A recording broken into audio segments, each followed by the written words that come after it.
much, Viva. Hello, everyone. Good morning from my side, too. I'm Hanna Schüßler, Advisor on Inclusion and Diversity at the German National Agency, and in the framework of SPI, coordinating the health and diversity strand. And together with my colleague Christine Olsson from the Swedish National Agency, I want to let you know a little bit more about the opportunities for inclusion and diversity in the EU youth programs. So I will share my screen. Do you see the presentation all right? Perfect. Very well, thank you. So what does inclusion and diversity in the EU youth programs mean? Last day, let's talk about that today. I guess you already have some good ideas about that. But I always like to say that in general, inclusion is goes far beyond the concept of integration. So ideally, in inclusive structures and an inclusive society, there wouldn't be groups of persons or individuals that would have to be integrated into a so-called majority or normality, because actually diversity is the normality. And in I underline that ideal inclusive society, everyone would have his or her place and be able to participate according to his or her needs, individual requirements, individual qualities, etc. But we're far from that. So let's take a closer look on the EU youth programs. And in the programs, inclusion and diversity really means that they should be open to all young persons. And that means that there really needs to be also outreach and support to a diverse range of young persons. There are still many barriers, and those barriers have to be reduced in order for young persons to participate in the projects. And diversity in general should be seen as a positive value and as an opportunity, even if sometimes it might be challenging to work with diverse persons or a very heterogeneous group. Of course, inclusion and diversity in the EU youth programs is a program priority. I think all of you know that. And it has become even more important with the new program generation. I think Tony will tell us more about that also afterwards. And this also means, of course, that when you design your projects in an inclusive and diversity-friendly way, you get far better opportunities to get funded. If we talk about inclusion and diversity in the programs, the concept and expression of young persons with few opportunities necessarily comes up. Might seem as a weird expression if you start to get to know the programs and haven't heard of it before. What we mean by this is that there are a lot of young persons that are still at a disadvantage compared to their peers, especially when it comes to accessing educational and international youth work opportunities. And this can have to do with various barriers that they might be facing and can be related, for example, to socio-economical, to cultural, geographical, health factors, to a disability, to a migrant status, and many more. Not to forget that there are a lot of intersectional factors also that play into that. And it's not about labeling those young persons. Of course, at some stage we do that at administrative level, because if you want to reduce barriers that definitely still exist and that we don't have influence in with programs, a lot of structural barriers, etc. And you want to overcome those barriers, you have to address them. And therefore, we talk about these young persons with few opportunities. At pedagogical level, of course, this shouldn't be a label you put onto your youngsters you're working with. And now let's have a closer look on the formats that the EU youth programs offer. Because we really think that, especially now with the new program generation, which has still a bigger diversity of formats, there's really many opportunities to work on and with inclusion and diversity in your projects. First of all, there are the exchange formats, group formats, for example, in youth exchanges and in volunteering teams.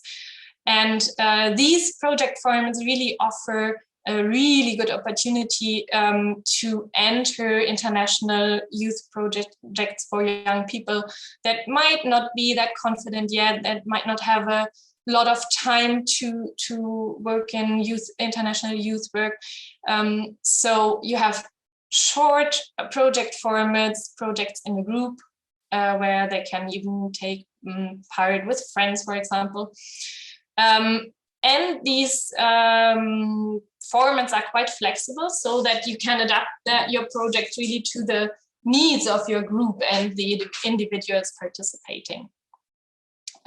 Especially if you use the possibility to have a preparatory visit beforehand, where you can, if that is a benefit, even take young persons with few opportunities with you, where you can get to know the venue, where you can get to know the team and really plan and adapt.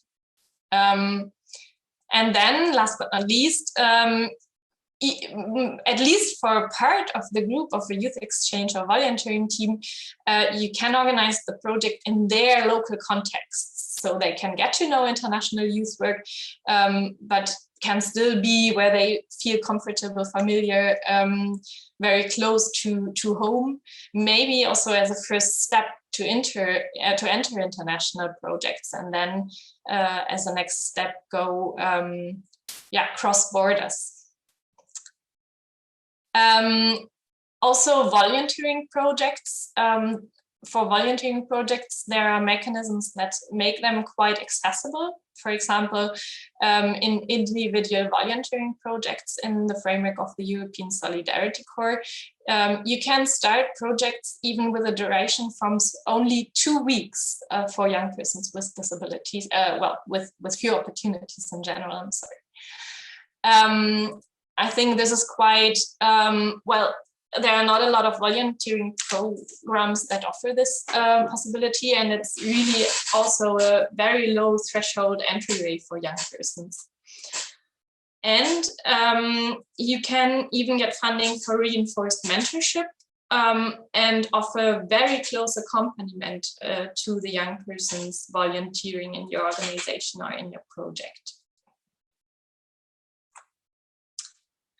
Now, apart from that, there are also opportunities for young persons to take the initiative themselves and engage for inclusion and diversity, or more importantly, for their own interests, be it on a local level or on a European level. So in Erasmus Plus youth participation activities and ESC solidarity projects, young people can, for example, organize in their local contexts cooking events with locals and refugees, or sports events for mixed ability groups, etc., etc. A lot of possibilities to engage, even to fight for their own rights in youth participation activities.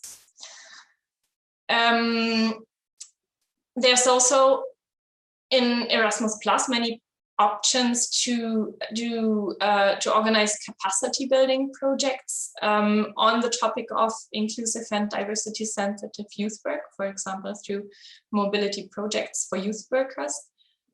And still a bit more, to establish networks and to really further develop inclusive and diversity sensitive youth work in the formats of the partnerships for cooperation.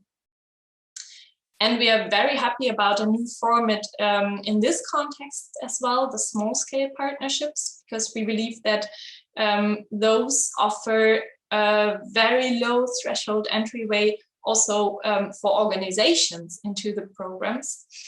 Organizations that maybe have not worked internationally yet, that maybe do not have really well-established partnerships at European level, and the small-scale partnerships offer the opportunity to really build up these networks, to plan and collect ideas for projects from the beginning on, like starting to plan projects of international youth work, etc. So very well, very good format to start organizing international youth work projects. And now there's also, of course, diverse funding opportunities, and my colleague Christine will tell you more about that. Thanks, Hanna. So there are more funding available for projects who include youth with fewer opportunities. And what you do is motivate this in your application. You need to describe what kind of disadvantage the individuals have in comparison to their peers. There's an inclusion support available in mobility projects in Key Action 1, as well as in learning, teaching and training activities in Key Action 2. And in the European Solidarity Corps, you can apply for reinforced mentorship for participants with individual support needs. And this could involve closer accompaniment, more frequent meetings with mentors, stronger support with daily tasks, etc. And if we look at the next slide, in mobility projects, there is also the possibility to get funding for real costs linked to the needs of youth with fewer opportunities and accompanying persons. You will also can also apply for funding for real costs in volunteer projects. And these costs could be incurred to support the participation of youth with fewer opportunities, and it should then be related to reasonable adjustments or investments in physical assets, or related to reinforced mentorships if the lump sum does not cover at least 80% of the costs incurred. And in solidarity projects, you can get funding for real costs to support the participation of young people with fewer opportunities if it's linked then to the members of the group implementing the project. So that was first lump sums, and then you can also apply for real costs. And as Hanna mentioned previously, preparatory visits is a really good opportunity for organizers to meet with your co-partners and plan, discuss, and better prepare for your projects to include youth with fewer opportunities. And you can get then a lump sum per organization to do this. So it's a really good opportunity. And last but not least, if we look on the next slide, working with youth with fewer opportunities might for maybe some of you be something you're really well familiar with, but if you're not and would like to work more with youth with fewer opportunities in your projects, we have a lot of support to offer. You could start with contacting your national agency. You can get counseling on your application or your project design. National agencies also offer information sessions or webinars, both online or offline, where you can get more information about how to work with inclusion and what kind of support your participants might need. You can also find lots of information materials. It could be handbooks and guides, and you will find them on saltoyouth.net. which are really helpful and really hands-on. So go on and look through what you can, see what you can find. And we also would like to raise the European training calendar on saltoyouth.net. You will also find lots of opportunities for trainings, which will have the work with, well, where you can learn more about how you can work with inclusion and youth with fewer opportunities. So there is a lot of support to receive. I think that was about it that we would like to say. So we say thank you very much for this time.